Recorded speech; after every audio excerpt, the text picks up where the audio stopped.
Marcus Thompson's finger froze on the rifle trigger, his breath caught in his throat as the massive black bear limped directly toward him through the morning mist.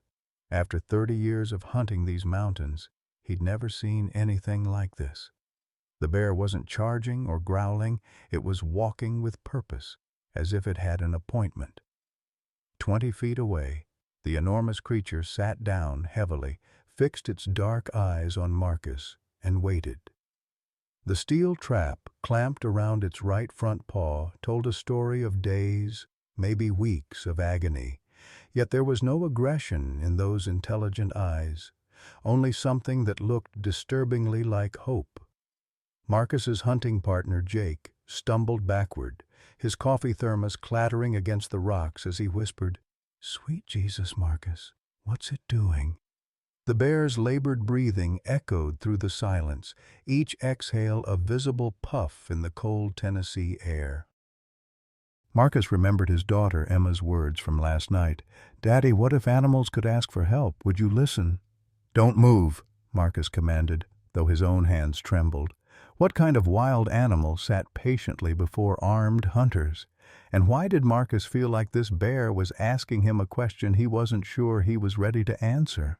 Leave a like and share your thoughts in the comments along with the city you're watching from now. Let's continue with the story. Marcus Thompson had never imagined he'd be sitting in his truck at dawn, questioning every choice that had led him to this moment.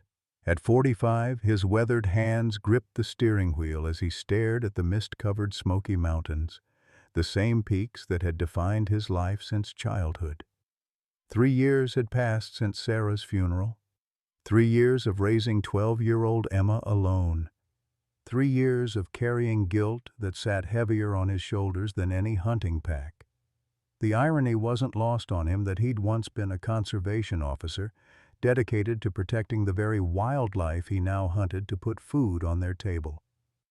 After Sarah's death, the state had quietly suggested he take early retirement.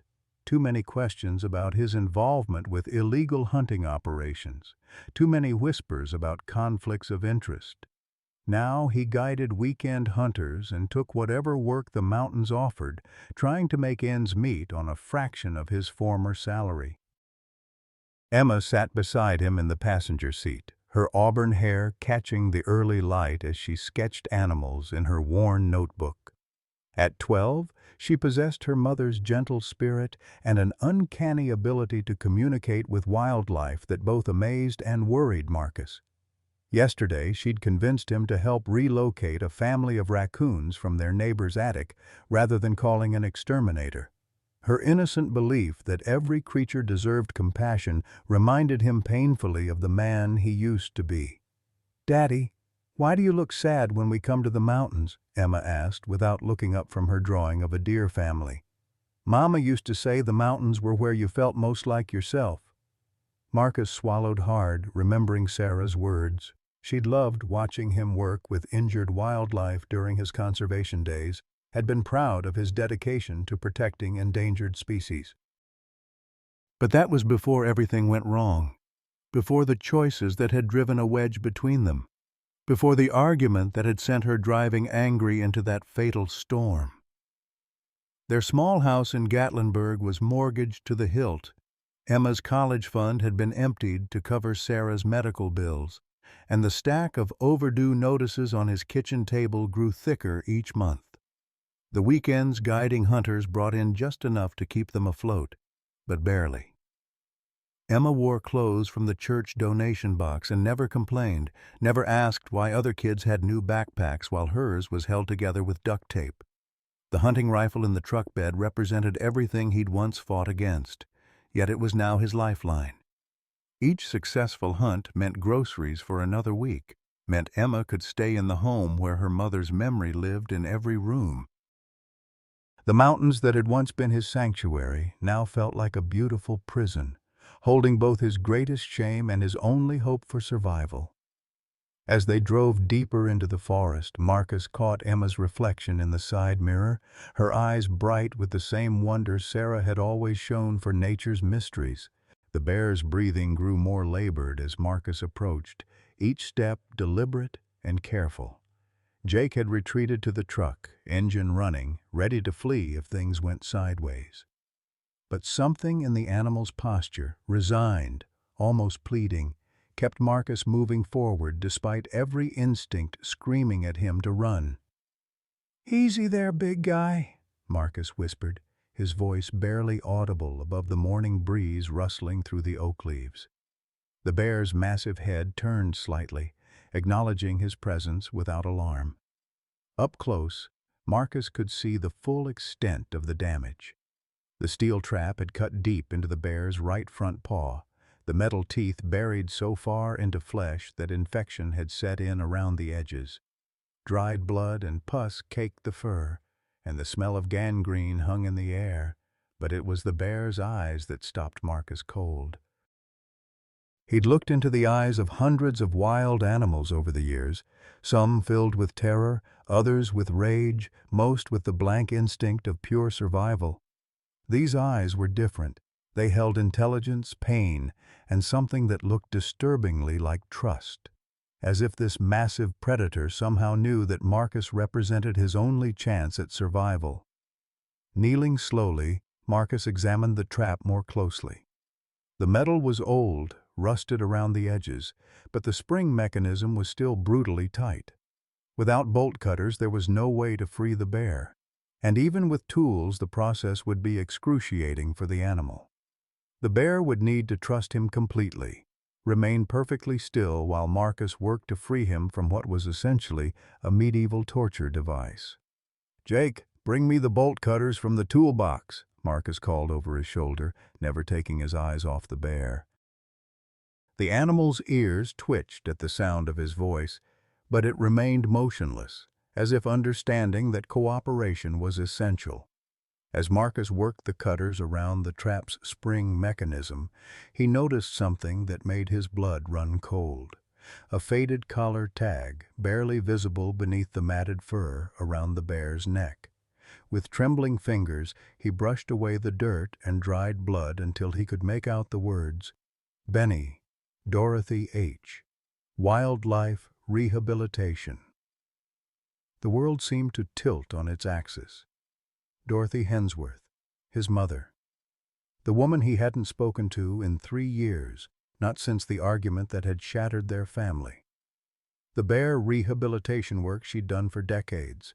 The countless orphaned cubs she'd bottle-fed and released back into the wild. This wasn't just any bear. This was one of her rescues, possibly one she'd raised from infancy. Marcus's hands shook as he positioned the bolt cutters. The irony was suffocating. Here he was, trying to save a bear that his own mother had probably nursed back to health years ago, a bear that now saw him as its salvation.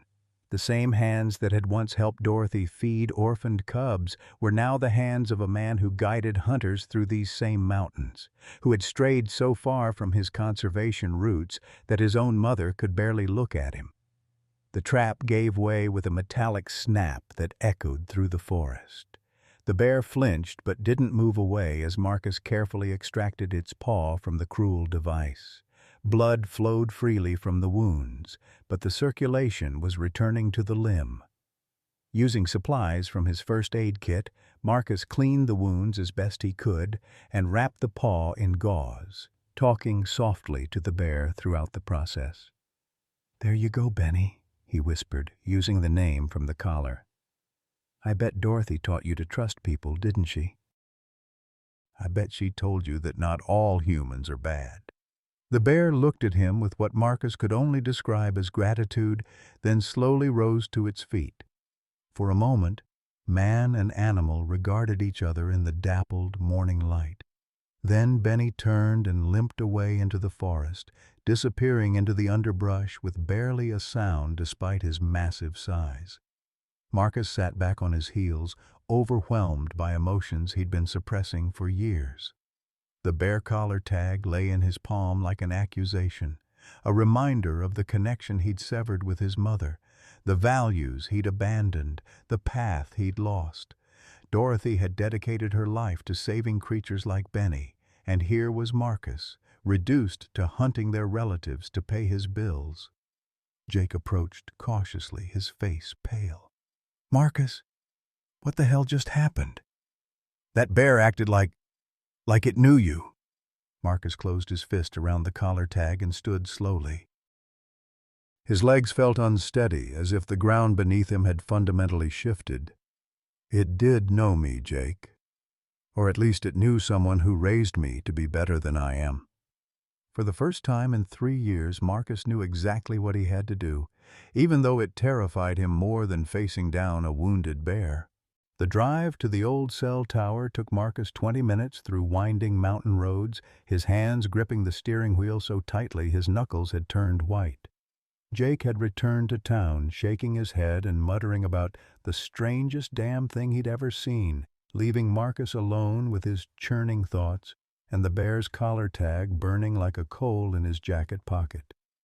Standing beside his truck in the shadow of the rusted communication tower, Marcus stared at his phone for a full 5 minutes before finally dialing the number he'd memorized, but never called.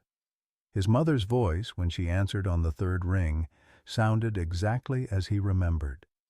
Warm, slightly hoarse from years of calling to wildlife across these mountains, tinged with the careful wariness of someone who'd been hurt before. "Hello?" Dorothy's voice carried the hesitation of someone who rarely received calls anymore. "Mom, it's Marcus." The words felt foreign on his tongue, heavy with 3 years of silence and accumulated regret. The pause on the other end stretched so long that Marcus wondered if the call had dropped. When Dorothy finally spoke, her voice was barely above a whisper. "Marcus, is that really you, son? I found a bear this morning, caught in a steel trap, infected. Probably would have died without help." Marcus forced himself to continue before he lost courage. "He had one of your old collar tags. Benny, it said." Dorothy's sharp intake of breath was audible even through the static-filled connection. "Benny? Oh, my Lord, you found my Benny. Is he all right?" The raw emotion in his mother's voice hit Marcus like a physical blow. In that moment, he could picture her as clearly as if she were standing beside him, 78 years old, silver hair pulled back in the same practical bun she'd worn his entire childhood, her weathered hands pressed to her mouth in concern for a bear she'd raised from a cub nearly 20 years ago. "He'll be okay. I got the trap off, bandaged him up." "But Mom, how did you know it was him? There must be dozens of bears you've rehabilitated over the years." Dorothy's laugh was watery, filled with tears he couldn't see but could feel across the miles. "Benny was special, Marcus. I bottle-fed him after his mama was killed by poachers when he was just 8 weeks old. He used to sleep curled up against my chest like a puppy. Even after I released him, he'd come back every few months just to visit. I haven't seen him in almost 2 years. I was starting to think—" Her voice broke. The silence stretched between them, filled with everything they hadn't said to each other in 3 years. Marcus closed his eyes, remembering afternoons spent in his mother's rehabilitation center, watching her tend to injured wildlife with the same gentle competence she'd just described. He'd learned everything he knew about animals from Dorothy, had planned to follow in her footsteps until life had taken him down a darker path. "Mom, I need to ask you something." Marcus took a deep breath. Would you like to see Emma? She asks about you sometimes, and I've been telling her you're too busy, but that's not fair to either of you." Another long pause, then Dorothy's voice, thick with emotion. "Oh, Marcus, I would give anything to see that precious girl. She must be so big now, 12 years old. I have presents for her birthday that I never got to give, Christmas gifts still wrapped in my closet. I've been hoping, praying, that someday we could come by tomorrow," Marcus found himself saying, the words tumbling out before he could second-guess them. "After Emma gets out of school, maybe you could tell her about Benny, show her some of your rehabilitation photos." "Yes," Dorothy said immediately, then her voice grew uncertain. "But Marcus, are you sure? I know things between us, after what happened with the hunting situation, after Sarah. Marcus squeezed his eyes shut, the memory of their last conversation still sharp after 3 years. Dorothy had confronted him about his involvement with illegal hunting operations, had begged him to consider what he was teaching Emma about respecting wildlife. The fight that followed had been vicious, with accusations and counter-accusations that had left them both wounded. Sarah's death 2 weeks later had frozen that argument in time, unresolved and poisonous. I know I hurt you, Mom. I made choices that went against everything you taught me, everything I used to believe in. But finding Benny today, it felt like a sign, like maybe it's time to try to fix what I broke. Dorothy was quiet for so long that Marcus began to wonder if she'd hung up. When she finally spoke, her voice was steady and filled with a strength that reminded him why he'd always looked up to her, even when he was disappointing her most. Marcus, I need you to know something. I never stopped loving you, not for 1 second. I was angry about the choices you were making, terrified you were losing your way, but I never stopped being proud to be your mother. When Sarah died, I wanted to come to you, to help with Emma, but I thought you blamed me for the fight you'd had, thought maybe my pushing had driven you two apart somehow. The guilt that had been eating at Marcus for 3 years suddenly shifted, revealing layers of misunderstanding and mutual pain he'd never considered. Mom, Sarah's accident wasn't because of our fight. She was angry with me about the hunting, yes, but she was driving in that storm because I was too proud to apologize to her, too stubborn to admit I was wrong. If I just called her, told her to wait until morning. Oh, son. Dorothy's voice was filled with the kind of maternal understanding that could only come from decades of loving someone through their worst mistakes. We both know Sarah. That girl had a mind of her own and a heart bigger than these mountains.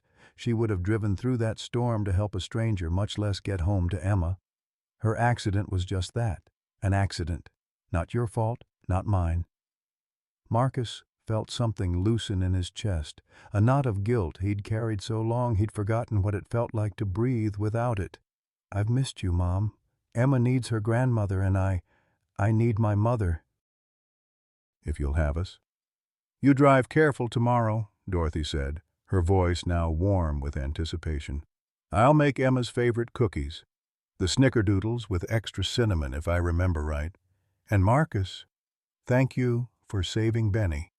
He always was a good judge of character.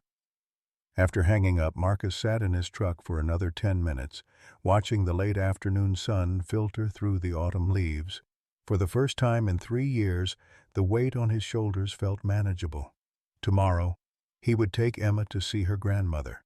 Tomorrow, they would start healing what had been broken. And somewhere in these mountains, a bear named Benny was walking free, because sometimes even the most lost souls get a chance at redemption.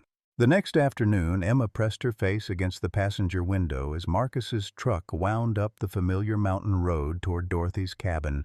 The 12-year-old hadn't stopped talking since he'd picked her up from school, her excitement bubbling over in a stream of questions about the grandmother she barely remembered. Daddy, does Grandma Dorothy still have all those animal pictures? Will she remember me? What if she doesn't like me anymore? Emma's auburn hair caught the filtered sunlight streaming through the truck's windshield, and Marcus was struck by how much she resembled Sarah at that age, all curiosity and open heart, ready to love unconditionally. She's going to love you, sweetheart. She never stopped loving you. Marcus navigated a particularly sharp curve, his stomach tight with nervous anticipation. Grandma Dorothy has been waiting to see you for a very long time. Dorothy's cabin appeared through the trees like something from a fairy tale. Weathered cedar logs, a wraparound porch lined with hanging baskets of autumn flowers, and smoke curling from the stone chimney. The sight of it hit Marcus with a wave of childhood memories. Summer afternoons spent cataloging bird species, Winter evenings listening to Dorothy's stories about the wildlife she'd rescued, the sense of belonging he'd felt in this place before the world had gotten so complicated.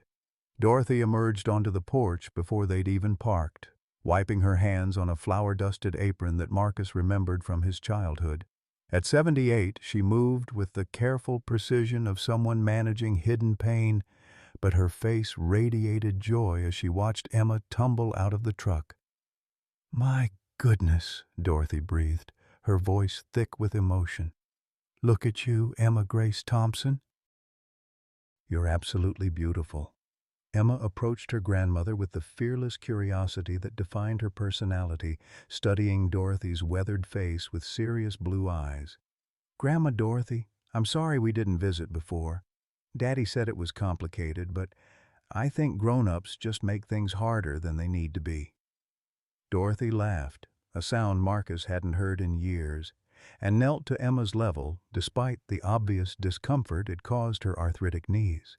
"You are absolutely right about that, sweetheart. Sometimes adults forget that love is actually very simple."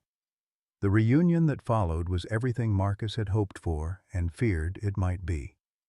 Dorothy had indeed saved Emma's birthday and Christmas presents from the past 3 years, and the living room floor soon became a wonderland of books about animals, hand-knitted sweaters, and a collection of wildlife photographs that made Emma gasp with delight. "This is Benny when he was just a baby," Dorothy explained, showing Emma a faded photograph of herself bottle-feeding a tiny black bear cub. "He was so small when I found him. His mama had been killed by poachers. I fed him every 4 hours for months, taught him how to forage, how to be wild again." Emma studied the photograph with intense concentration. "Daddy helped a hurt bear yesterday. Was that Benny all grown up?" Dorothy's eyes met Marcus's across the room, filled with gratitude and something that might have been pride. "Yes, sweetheart, your daddy saved my Benny. He's always been good with animals, even when he forgets it himself." As the afternoon progressed, Marcus found himself drawn into conversations he'd forgotten how to have. Dorothy showed them her wildlife journals, filled with detailed observations about the bears, deer, and other creatures she'd rehabilitated over the decades. Emma listened with rapt attention as her grandmother explained animal behavior, migration patterns, and the delicate balance of forest ecosystems. "Can I come back tomorrow?" Emma asked as evening approached. "I want to learn more about taking care of animals." Dorothy glanced at Marcus, seeking permission he was more than willing to give. "Of course, sweetheart. Every day after school if your daddy doesn't mind. We have so much catching up to do." What Marcus didn't know was that Emma had been planning her own form of catching up. The next afternoon, while Dorothy and Marcus talked on the porch about old times and careful reconciliation, Emma slipped away into the forest with the confidence of a child who'd grown up among these mountains. She found Benny exactly where she'd somehow known he would be, by the stream that ran behind Dorothy's property, drinking carefully to avoid putting weight on his bandaged paw. The massive bear looked up at her approach without alarm, as if 12-year-old girls wandering alone through the forest were perfectly normal. "Hi, Benny," Emma said softly, settling onto a fallen log about 10 feet away. "Grandma Dorothy showed me your baby pictures. You were so tiny. Daddy fixed your hurt paw, didn't he?" Benny regarded her with the same intelligent curiosity that had struck Marcus the day before.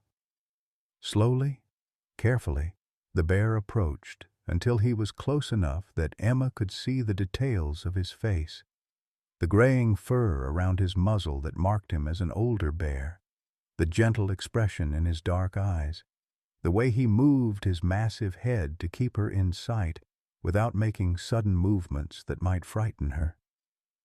"I brought you something," Emma whispered, pulling half of her peanut butter sandwich from her backpack. She placed it on the ground between them and scooted back, watching as Benny sniffed the offering before accepting it with surprising delicacy. This routine continued for a week. Every afternoon, while Marcus and Dorothy worked through 3 years of accumulated hurt and misunderstanding, Emma disappeared into the forest to visit her new friend. She brought Benny treats, fruits from Dorothy's orchard, leftover dinner rolls, sometimes just her company and gentle conversation about school, her friends, and how happy she was to have her family back together. It was Dorothy who first suspected what was happening. A lifetime of working with wildlife had given her an almost supernatural ability to read animal behavior, and she noticed changes in the forest around her cabin. Benny's tracks appeared more frequently near the house, always in the same pattern, always at the same time of day. More telling were the subtle signs that he was thriving despite his injury. His coat was glossier, his movement more confident, and there was a contentment in his posture that spoke of regular, positive human interaction.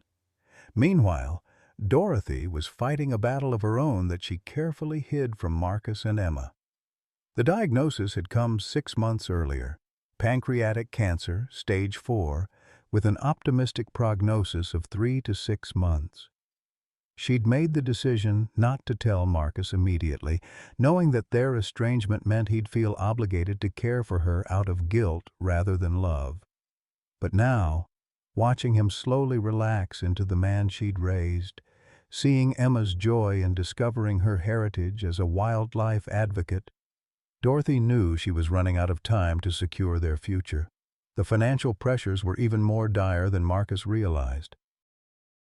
Dorothy had been living on Social Security payments of $800 a month, supplemented by small donations from the wildlife organizations she'd helped over the years.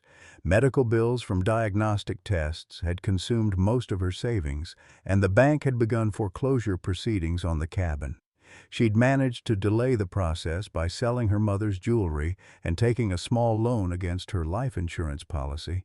But she had perhaps 6 weeks before losing the only home Emma had ever known her grandmother to inhabit. More painfully, Dorothy had been preparing for death by distributing her possessions.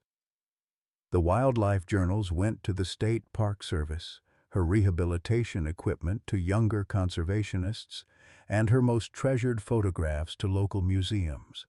What remained was the question of Benny and the other animals who depended on her property for sanctuary. It was during Marcus's second week of daily visits that Dorothy made her decision.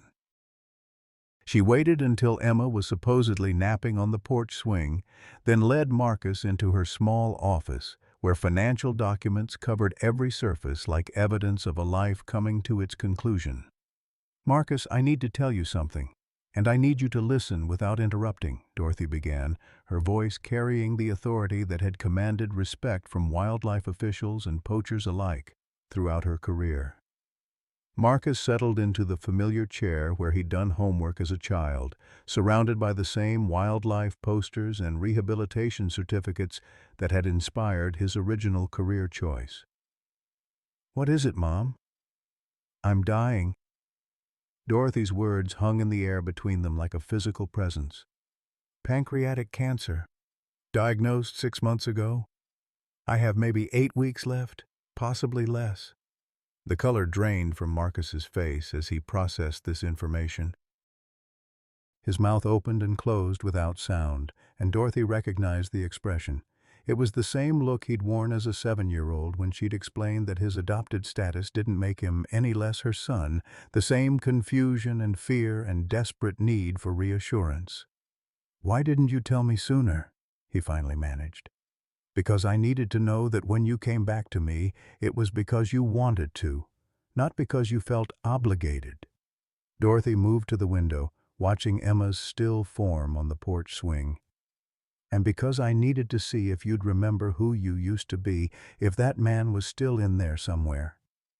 Marcus rose unsteadily, moving to stand beside his mother at the window. "What can I do? What do you need?"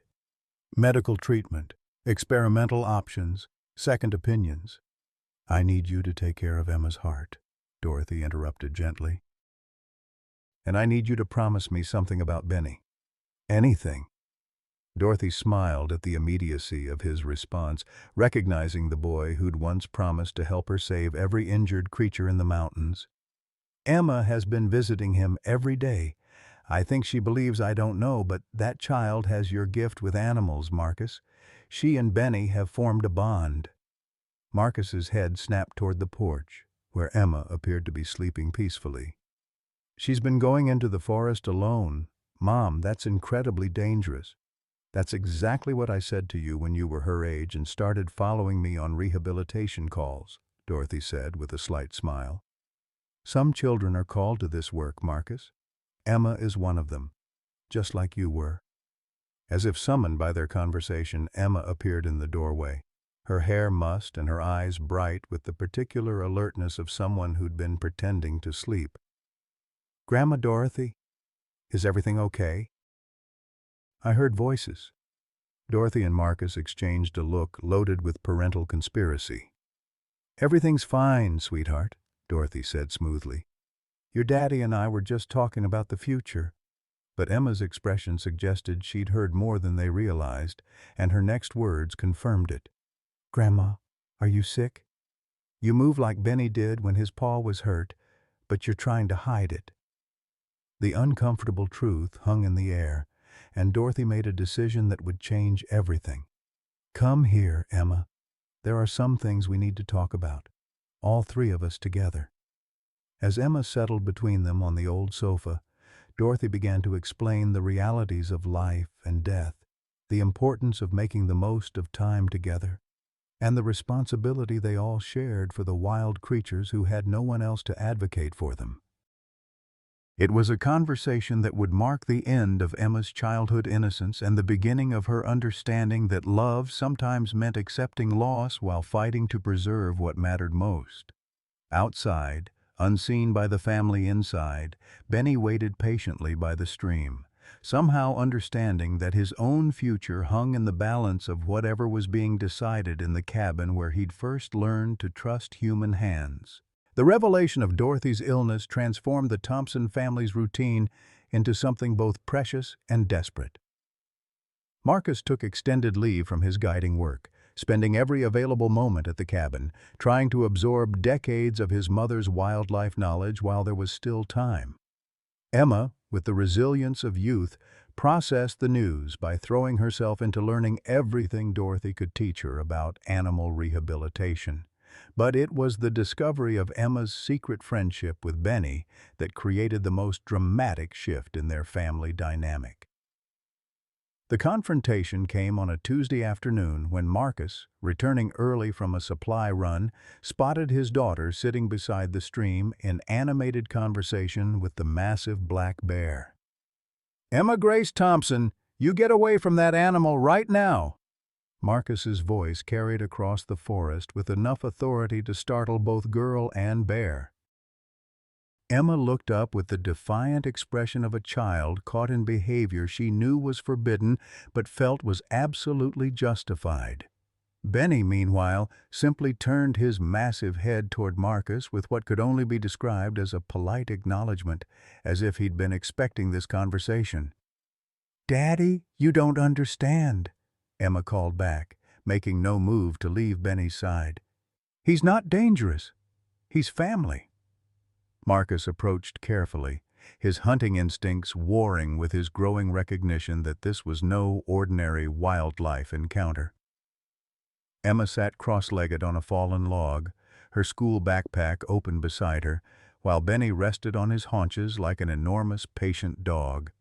The bear's posture was completely relaxed, and his attention was focused primarily on Emma, though he kept Marcus in his peripheral vision with the awareness of a creature accustomed to being hunted. "Emma, honey, I know he seems gentle, but he's still a wild animal. He could hurt you without meaning to." Marcus stopped about 15 feet away, close enough to intervene if necessary, but far enough to avoid triggering any defensive response from Benny. "That's what Grandma Dorothy said about you when you were my age," Emma replied with the devastating logic of a 12-year-old. "She told me you used to follow her on rehabilitation calls, even when she said it was dangerous. She said some people are just called to work with animals." The parallel wasn't lost on Marcus.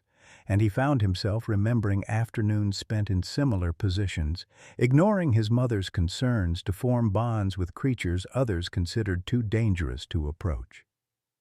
The difference was that Dorothy had been there to supervise, to teach proper safety protocols, to intervene if things went wrong. "How long has this been going on?" Marcus asked, settling carefully onto a nearby boulder to avoid making sudden movements. "Every day since we started visiting Grandma," Emma admitted. "Benny comes to the stream every afternoon around 3:30. I think he knows that's when I'll be here." As if to demonstrate their routine, Emma reached into her backpack and pulled out an apple, which she placed on the ground between herself and the bear. Benny approached the offering with surprising delicacy, picking it up in his massive jaws before retreating to a comfortable distance to eat. "Watch his body language, Daddy," Emma said with the confidence of someone who'd been observing closely. "See how he always leaves me space to run if I get scared? And he never comes closer unless I put food down first. Grandma Dorothy taught him good manners when he was little." Marcus watched the interaction with growing amazement and horror. His daughter had indeed established a relationship with a wild bear, but it was clearly based on mutual respect and understanding rather than reckless endangerment. Still, the potential for disaster was enormous, and the responsibility of keeping Emma safe felt overwhelming. "Emma, what would happen if other people found out about this? If park rangers or other hunters discovered that Benny was this comfortable around humans?" Emma's face grew serious as she considered the implications. "They'd want to relocate him, wouldn't they? Or worse." "Probably worse," Marcus confirmed grimly. "Bears that lose their fear of humans are considered dangerous, even if they're actually gentle. The state would likely order him to be put down." The reality of this possibility hung heavy in the forest air. Benny, oblivious to the discussion of his potential fate, finished his apple and settled into a comfortable position where he could keep both humans in sight while appearing completely non-threatening. It was then that Dorothy's voice called from the direction of the cabin. "Marcus! Emma!" "Where are you?" "We're by the stream, Grandma," Emma called back, then turned to Marcus with pleading eyes. "Daddy, please don't tell her I've been coming here alone. She has enough to worry about." But Dorothy's arrival at the stream bank eliminated any possibility of keeping secrets. She took in the scene, Marcus sitting tensely on a boulder, Emma relaxed beside a massive black bear, and the obvious familiarity between girl and animal, and simply shook her head with a mixture of exasperation and pride. "Emma Thompson, you have been sneaking out here to visit Benny every single day, haven't you?" Dorothy's tone carried more amusement than anger. "Did you really think I wouldn't notice? I've been working with wildlife for 50 years, child. I can read forest patterns better than most people can read books." Emma's defiant expression crumbled into sheepish acknowledgement. "Are you mad at me, Grandma?"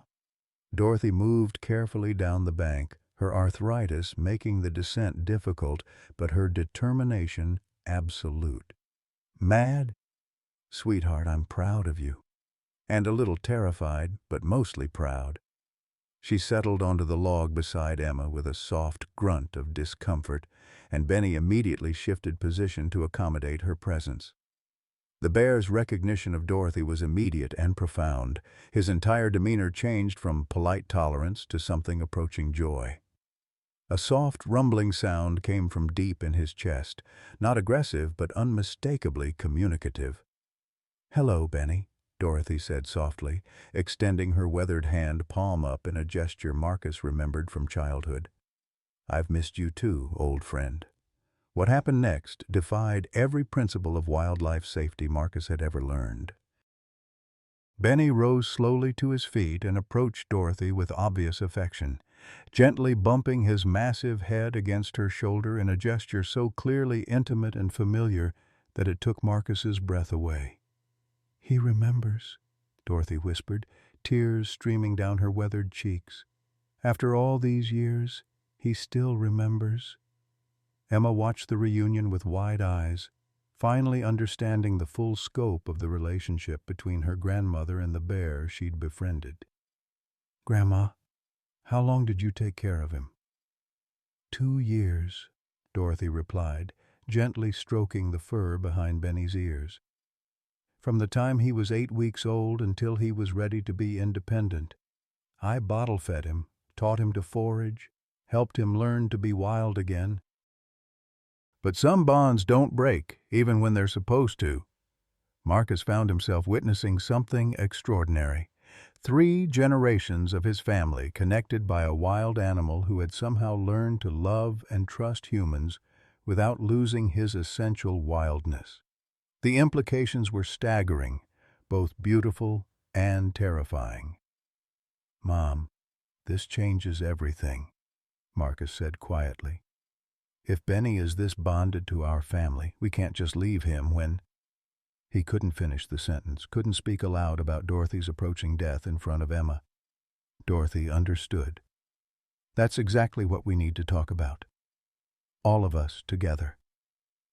Over the next hour, as afternoon shadows lengthened through the forest, Dorothy laid out a plan that was both practical and emotionally overwhelming. Her will designated Marcus as the inheritor of her property, contingent on his agreement to continue her wildlife rehabilitation work. The cabin, the surrounding 40 acres, and all the animals who depended on Dorothy's care would become his responsibility. "I can't do this work, Mom," Marcus protested. "I've spent the last 3 years guiding hunters through these same mountains. How can I suddenly become a wildlife advocate again?" "Because you never stopped being one," Dorothy replied firmly. "You just got lost for a while. Finding Benny, helping him despite your current circumstances, that's who you really are, Marcus. That's who Emma needs you to be." Emma listened to this conversation with the intensity of someone whose future was being decided. "Daddy, could we really live here? Could we take care of Benny and the other animals?" The financial implications were staggering. Marcus's current income barely covered their basic needs, and running a wildlife rehabilitation center required permits, veterinary support, specialized equipment, and significant ongoing expenses. But as he looked at his daughter's hopeful face and his mother's determined expression, with Benny resting peacefully nearby like a massive guardian angel, Marcus began to see possibilities instead of just obstacles. What about money? The rehabilitation center, the permits, the veterinary costs? Dorothy smiled mysteriously. "I've been preparing for this conversation for months, son. There are grants available for wildlife rehabilitation, donations from people who've supported my work over the years, and some other resources I haven't told you about yet." As the sun began to set behind the mountains, casting long shadows across the stream, Marcus made a decision that would alter the course of his and Emma's lives forever. "Okay, Mom, we'll do it. We'll keep your work going." The celebration that followed, Dorothy's tears of relief, Emma's excited chatter about all the animals they could help, and Benny's continued peaceful presence, was interrupted by a sound that chilled Marcus to the bone. The distant crack of a rifle shot echoed through the forest, followed by another, then another. Somewhere in their mountains, someone was hunting illegally, and Marcus had a terrible suspicion he knew exactly who it was. The rifle shots echoed through the valley like a death knell, each crack reverberating off the mountain walls and into Marcus's chest. Benny's head shot up immediately, his ears swiveling toward the sound with the alert tension of an animal who understood exactly what those sounds meant. Emma instinctively moved closer to Dorothy, while the older woman's face hardened with a familiar expression Marcus remembered from his childhood, the look of someone preparing for battle. "That's high-powered rifle fire," Marcus said grimly, rising to his feet. "Multiple shooters, maybe 3 or 4 different weapons, and they're close, probably within a mile of here." Dorothy struggled to stand, her arthritis making quick movements difficult, but her voice carried decades of authority. "This is posted land. No hunting allowed anywhere within 5 miles of this stream. Whoever's shooting is either lost or doesn't care about the law. Another volley of shots rang out, closer this time, and Benny rose to his full height with a low rumble that Marcus felt more than heard. The bear's demeanor had transformed completely. Gone was the gentle creature who'd been accepting apples from Emma minutes before, replaced by 800 pounds of wild predator assessing potential threats. "We need to get inside," Marcus said, moving toward Emma and Dorothy. "Now!" But before they could retreat to the cabin, the sound of breaking branches and approaching voices carried through the forest. Male voices, multiple speakers, moving with the careless confidence of people who believed they owned whatever space they occupied. "Track leads this way, toward the stream," a gruff voice called out. "Big bastard, probably 400 pounds at least. Chinese buyers pay premium for gallbladders that size." Marcus felt his blood turn to ice. These weren't lost hunters, they were poachers, specifically hunting bears for their organs, which were worth thousands of dollars on the black market. And they were tracking directly toward Benny. Dorothy grabbed Emma's hand with surprising strength. "Listen to me, sweetheart. We're going to walk very calmly back to the cabin. No running, no sudden movements. Can you do that for me?" Emma nodded, her face pale but determined. She'd grown up in these mountains and understood that some dangers required stillness rather than flight. Benny, however, had made a different calculation. The massive bear positioned himself between the approaching voices and the 3 humans, his body language broadcasting unmistakable intent. "Mom, he's not going to run," Marcus whispered urgently. "Benny thinks he's protecting us." Dorothy's eyes filled with tears as she realized the full implications. The bear she'd raised from a cub who had learned to trust humans was now prepared to fight to defend them. It was exactly the kind of behavior that would get him killed, either by the poacher's bullets or by wildlife officials who would deem him too dangerous to live. The voices grew louder, accompanied by the crash of men moving through underbrush without any attempt at stealth. "There, by the stream, Jesus Christ, look at the size of him." 4 men emerged from the tree line, dressed in camouflage and carrying equipment that looked military-grade rather than civilian. Marcus recognized the lead figure immediately.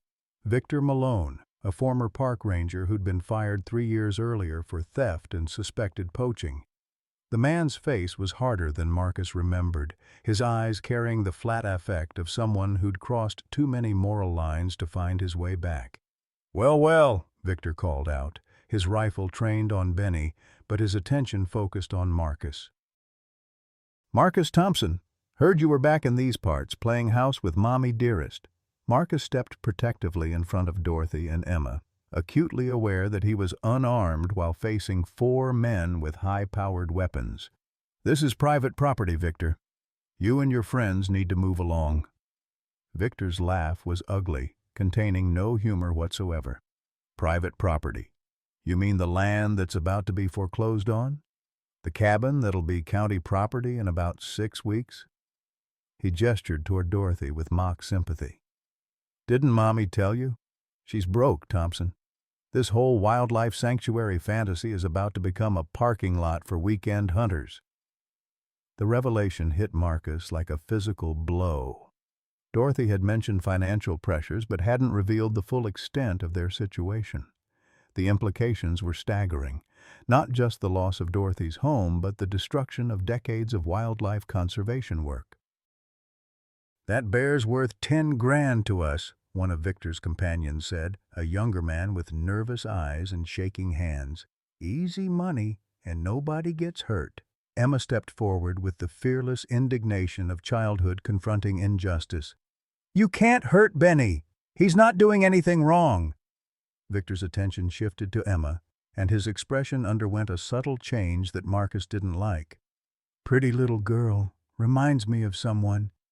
His voice trailed off, and for a moment his face showed something that might have been grief before hardening again. "My boy used to love animals, too, before these mountains took him away from me." Dorothy spoke for the first time since the men had appeared, her voice carrying the authority of someone who'd faced down poachers before. "Jake was a good boy, Victor, but his death wasn't the bear's fault, and you know it. He fell during a storm while you were chasing illegal hunters instead of being there to guide him safely." Victor's rifle swung toward Dorothy with lethal intent. "Don't you dare speak his name. He died because I was too busy protecting animals that should have been shot years ago. Well, not anymore." The standoff stretched taut as a wire. 4 armed men facing 3 generations of a family with only their words and the massive bear who refused to abandon them. Marcus calculated distances, angles, possibilities for getting Dorothy and Emma to safety.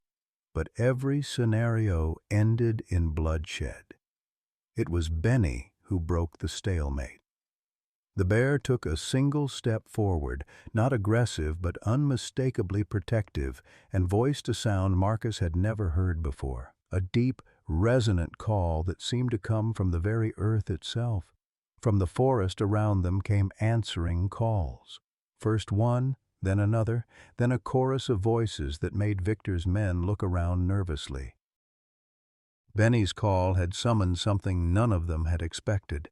"Boss," the nervous young man whispered, "how many bears are there supposed to be in this area?"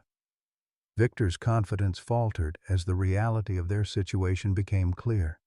They'd entered the territory of not just one bear, but what sounded like an entire family group. The forest around them rustled with movement. Shapes glimpsed between trees. The sound of large bodies moving through underbrush. The unmistakable sense of being surrounded by creatures far better adapted to this environment than any human. "Benny's calling his family," Emma said softly, wonder in her voice. "He's telling them we need help." Dorothy's face showed amazement mixed with maternal pride. "He learned that call from his mother before she died. I haven't heard it in 20 years. The circle was tightening around Victor's group, and Marcus could see the panic beginning to set in among the poachers. They'd come expecting to hunt a single isolated bear, not confront an entire population that seemed organized and protective. "We need to leave," one of Victor's men said urgently. "This is going sideways fast." But Victor's grief and rage had pushed him past rational thought. "No! That bear dies today, and anyone who tries to stop me dies with him." He raised his rifle toward Benny with clear intent to kill, and in that moment Marcus made a choice that would define the rest of his life. He lunged forward, not toward Victor's weapon, but directly into the line of fire, placing his body between the rifle and the bear who had trusted his family enough to risk everything to protect them. The shot that followed echoed through the mountains like thunder, silencing the forest and freezing everyone in place.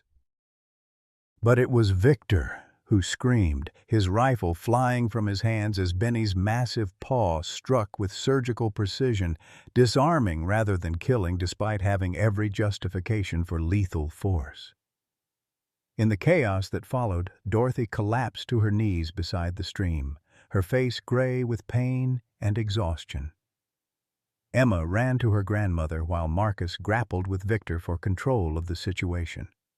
Around them, the forest erupted with the sounds of bears emerging from concealment, not attacking but making their presence known in a display of solidarity that defied everything Marcus thought he knew about wildlife behavior. The battle for Benny's life and for the future of Dorothy's sanctuary had begun in earnest. The forest fell silent except for Dorothy's labored breathing and the sound of Victor's men retreating through the underbrush, their courage evaporating when faced with what appeared to be an organized bear defense. Marcus knelt beside his mother, whose face had turned an alarming shade of gray, while Emma pressed her small hands against Dorothy's shoulders with the desperate intensity of a child trying to hold her world together through sheer force of will. "Mom, stay with me," Marcus whispered urgently, pulling out his cell phone only to discover they were still in a dead zone with no signal. Emma, run to the cabin and call 911 from the landline. But Dorothy's weathered hand caught his wrist with surprising strength. No hospitals, Marcus, please. I won't die in some sterile room surrounded by strangers. Her voice was weak but determined, carrying the authority of someone who'd made peace with mortality. I need to tell you something first. About the money. About what I've done. Emma refused to leave her grandmother's side, instead positioning herself so that Dorothy's head rested in her lap, stroking the older woman's silver hair with unconscious tenderness. Benny, meanwhile, had settled into a protective circle around all three of them, his massive presence serving as both comfort and deterrent to any further threats. "Grandma Dorothy, please don't talk like that," Emma pleaded, tears streaming down her face. "You're going to be okay. You have to be okay. We just found each other again." Dorothy's smile was infinitely gentle as she reached up to touch Emma's cheek. "Sweet girl, I need you to listen very carefully. The cancer is winning, and that's okay. I've had 78 wonderful years, and these last weeks with you and your daddy have been the most precious of all."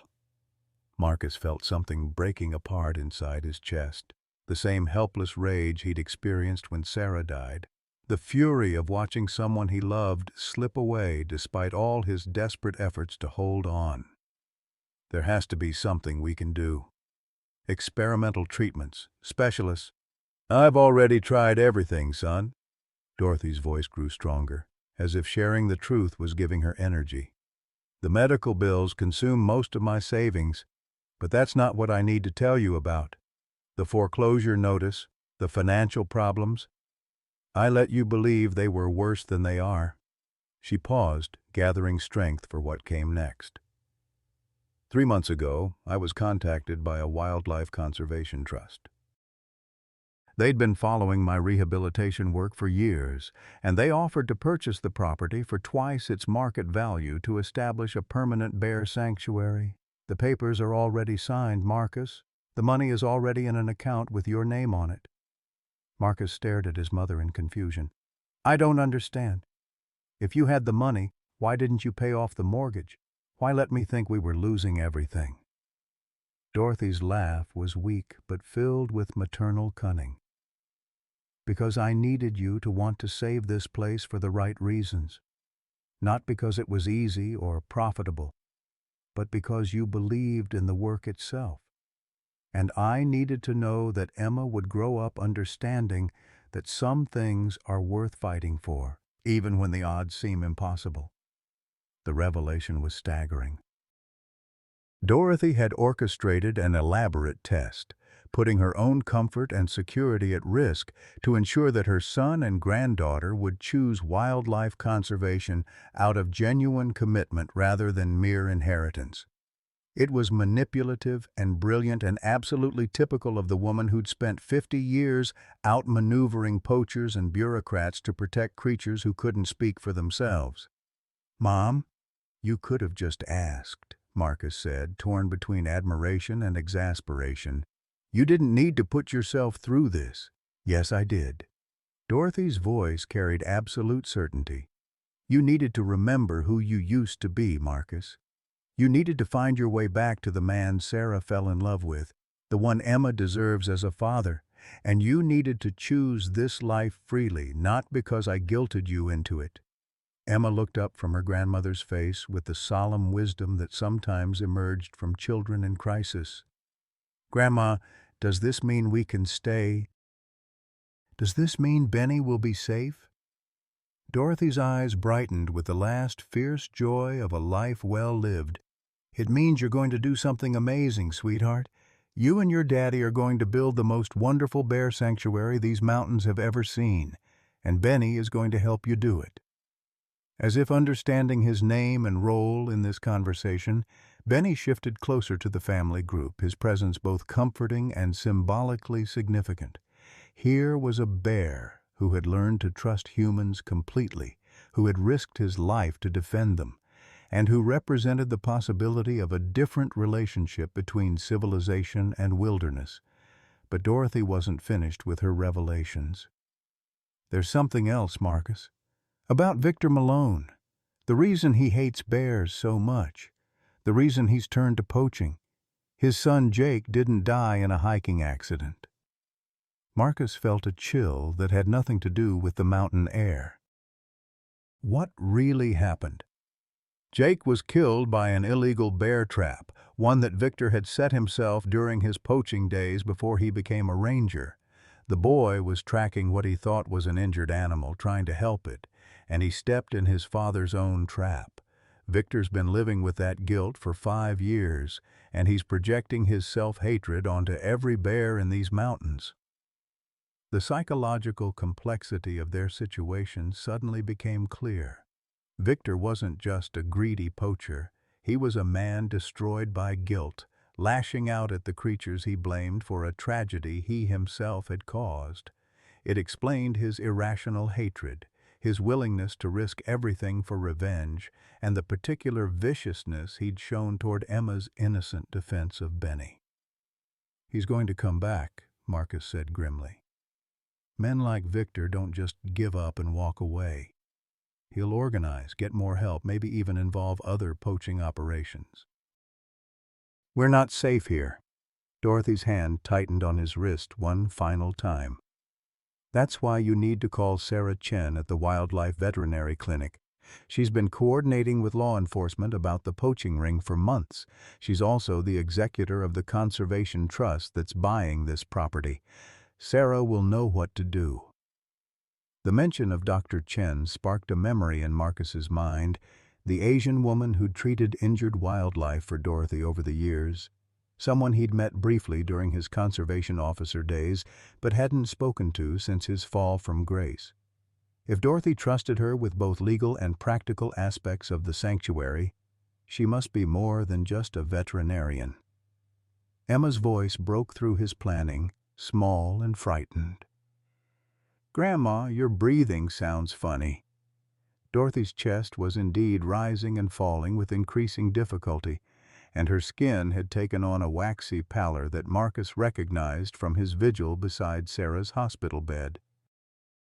The cancer was accelerating, possibly triggered by the stress and exertion of the confrontation with Victor's group. "I need you both to promise me something," Dorothy whispered, her voice fading but her words crystal clear. "Promise me you'll take care of each other, and you'll take care of Benny, and you'll never forget that love is stronger than fear." Marcus and Emma spoke simultaneously. "We promise."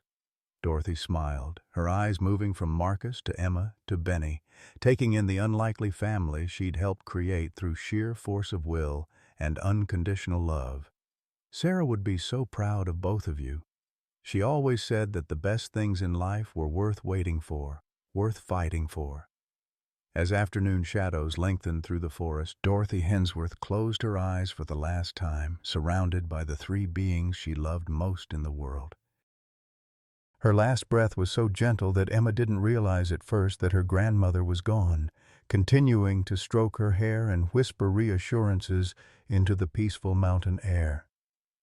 It was Benny who announced Dorothy's passing, rising to his feet and releasing the same deep, resonant call that had summoned his family earlier. But this time, the call was different, mournful, respectful. A sound of grief that transcended species boundaries and echoed through the mountains like a funeral hymn. From the forest around them came answering calls, a chorus of bear voices acknowledging the death of the woman who had spent her life protecting them. In that moment, Marcus understood that Dorothy's legacy was more than just land and money.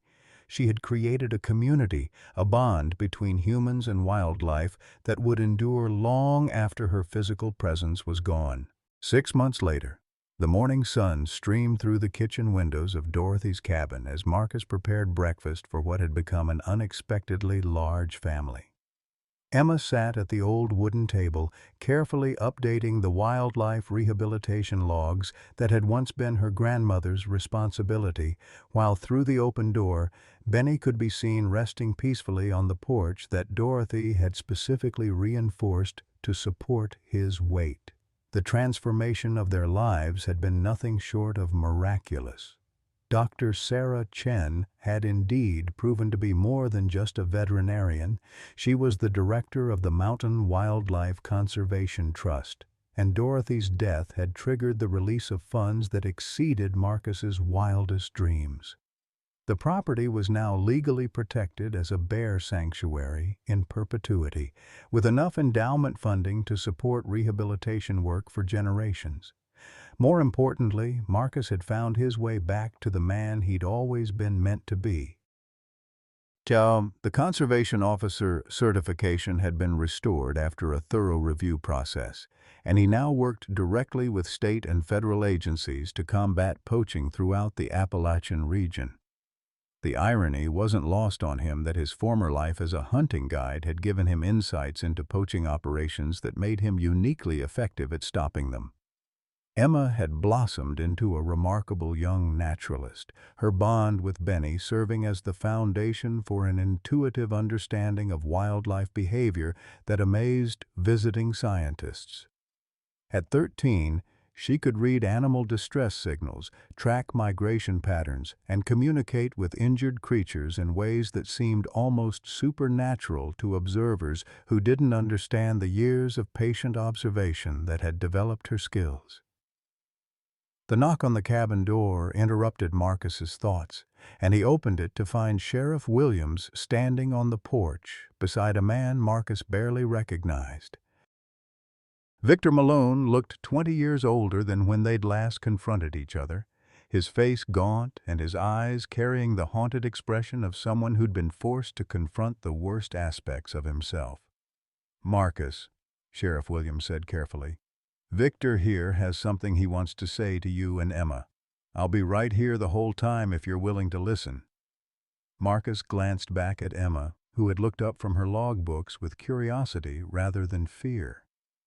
Benny had also noticed the visitors, rising to his feet with alert attention but no aggressive posture. The bear's calm demeanor spoke volumes about how much their lives had stabilized. "Come in," Marcus said finally. "But you've got 5 minutes." Victor entered the cabin with the hesitant movements of a man who'd lost his certainty about everything. His eyes immediately found the framed photograph of Dorothy that now occupied a place of honor on the mantel, surrounded by pictures of the countless animals she'd rehabilitated over the decades. "I came to apologize," Victor said, his voice barely above a whisper, "and to tell you that I've been working with the federal prosecutors to shut down the entire poaching ring. Every contact, every buyer, every route we used, I've given them everything." Emma set down her pen and studied Victor with the direct gaze that had always been her way of processing complex adult emotions. "Are you the man who wanted to hurt Benny?" Victor's face crumpled as he looked at this innocent girl whose life he'd threatened. "Yes, I am, and I'm sorrier about that than I can ever express." "Why did you want to hurt him?" Emma's question was asked with genuine curiosity rather than accusation, as if she were trying to understand a particularly complex animal behavior. Victor glanced at Marcus, who nodded permission to continue. "Because I was in so much pain about losing my son that I convinced myself it was the bear's fault instead of my own. I thought if I could make them suffer, maybe I would stop suffering too." "Did it work?" Emma asked. "No," Victor said immediately.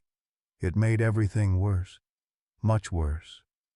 Emma considered this information with the seriousness she brought to all her wildlife observations. Grandma Dorothy used to say that hurt animals sometimes bite even when you're trying to help them. She said the trick was to be patient and not take it personally. The wisdom in her words hung in the air, and Victor's eyes filled with tears as he realized this child was offering him the very forgiveness he'd never thought to seek. Marcus found himself remembering Dorothy's final words about love being stronger than fear, and he made a decision that would have seemed impossible 6 months earlier.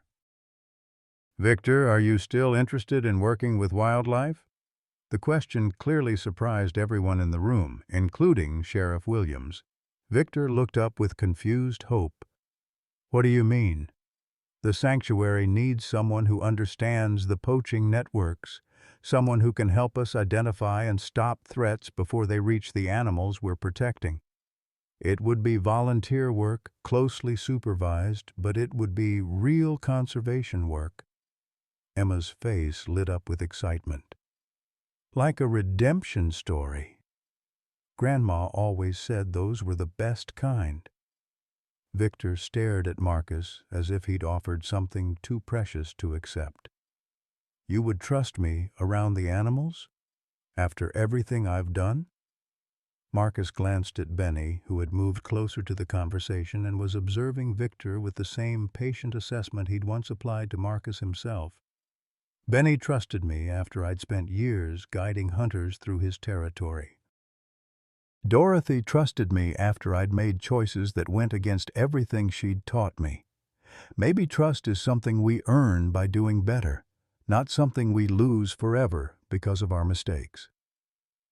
6 months later, as autumn painted the mountains in brilliant colors, Emma sat on the cabin porch reading aloud from Dorothy's wildlife journals while Benny listened with the attention of a devoted student. Marcus worked in the rehabilitation center with Victor, who had proven surprisingly gifted at building trust with traumatized animals, perhaps because he understood trauma so intimately himself. Dr. Chen's truck pulled up the drive, bringing the weekly veterinary supplies and her own warm presence that had become such an important part of their extended family. As she climbed the porch steps, Benny offered his customary gentle greeting, and Emma looked up from her reading with the bright smile that reminded everyone who saw it of both Sarah and Dorothy.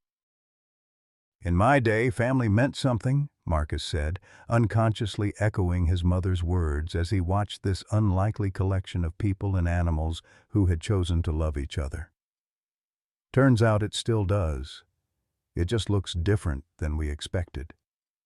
The mountains stretched endlessly around them, filled with creatures who now had advocates instead of predators, and the future seemed as bright and boundless as Emma's dreams.